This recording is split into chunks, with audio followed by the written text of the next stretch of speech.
வணக்கம்.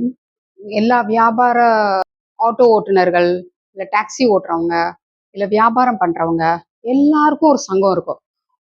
ஆட்டோ ஓட்டுநர் சங்கம், டாக்ஸி ஓட்டுநர் சங்கம், தொழிலாளர் சங்கம், மளிகை பொருட்கள்லாம் விக்கிற அவங்களுக்கு சங்கம், பருப்புக்கு உள்ள சங்கம், எல்லாத்துக்கும் சங்கங்கள் இருக்கு. ஆனா, தமிழுக்காக தமிழர்களுக்காக ஒரு சங்கம் கிடையவே கிடையாது. ஆனா, அந்த சங்கம் தான் முதல் ஆரம்பிச்ச சங்கம். சிவனால ஆரம்பிச்சு வைக்கப்பட்ட முதல் சங்கம் தமிழ் சங்கம் தான். தமிழ அவரு பட எழுத்துக்களா அவரு உருவாக்கினாரு. அந்த பட எழுத்துக்களை இன்னும் சீனாவிலையும், ஜப்பான்லயும் இன்னும் அதே மாதிரிதான் படிக்கிறாங்க, எழுதுறாங்க. அந்த பட எழுத்துக்களை பட்ட எழுத்துக்களா மாத்தினது முருகன் சித்தர். 2ஆம் தமிழ் சங்கத்தை உருவாக்குனது முருகன் சித்தர். அதுக்கப்புறம் 3ஆம் தமிழ் சங்கம் விஷ்ணு. கிருஷ்ணர் இன்னும் மேம்படுத்தினாரு. அதுக்கப்புறம் விஷ்ணு தான் 3ஆம் தமிழ் சங்கத்தை ஆரம்பிச்சாரு.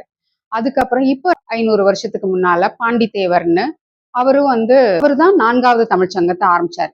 அதுதான் முடிஞ்சிருச்சு, இதோட எல்லாமே முடிஞ்சிருச்சு அப்படின்னு நினைச்சிட்டு இருக்கும்போது இப்போ இந்த நவீன காலத்துல திருமிகு முனைவர் பாண்டியன் ஐயா 5ஆம் தமிழ் சங்கத்தை ஆரம்பிச்சாரு. அந்த 5ஆம் தமிழ் சங்கம் தான் நம்ம தமிழர்களுக்கான உள்ள தமிழ் சங்கம். இந்த தமிழ் சங்கம் மூலமா நம்ம தமிழர்களோட வாழ்வியல், தமிழர்களோட கலாச்சாரம், தமிழர்களோட மேன்மை எல்லாத்தையும் உயர்த்திக்கிறதுக்காக ஐயா ஆரம்பிச்ச சங்கம். இந்த தமிழ் சங்கம் தான் அடுத்த கட்டத்துக்கு மாறி கட்சியா இருக்கு. இந்த கட்சி மூலமா 2 வருஷம் பாராளுமன்றம் வகுப்பு நடத்தி எல்லாரும் பட்டம் வாங்கினோம். எந்த நாட்டிலையுமே அரசியல்வாதி பட்டம் பாராளுமன்ற படிப்பு படிச்சு எந்த அரசியல்வாதியுமே வந்ததில்லை. நம்ம 5ஆம் தமிழர் சங்கம் திருமிகு பாண்டியன் ஐயா அவர்கள் தான் பாராளுமன்றத்துக்காக ஒரு படிப்பு உருவாக்கி நம்மளை எல்லாரையும் அரசியலுக்கு தயார் பண்ணியிருக்கிறாங்க. எவ்வளவு பெரிய முன்னெடுப்பு.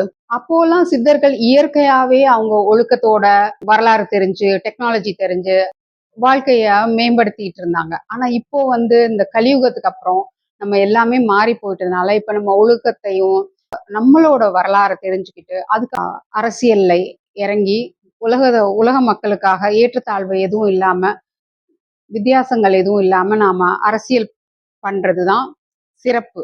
அதுதான் நம்ம பாண்டியன் ஐயா பண்றாங்க. அவரு கூட நம்ம எல்லாரும் இணைஞ்சு இந்த சமுதாயத்துக்கு எல்லாமே நல்லது பண்ணுவோம். எல்லாரும் தமிழ் சிந்தனை பேரவையை பாருங்க, விழியங்கள் எல்லாம் பாருங்க. 5ஆம் தமிழ் சங்கம் கூட இணைஞ்சு நம்ம வரலாறு தெரிஞ்சுக்கோங்க. நன்றி.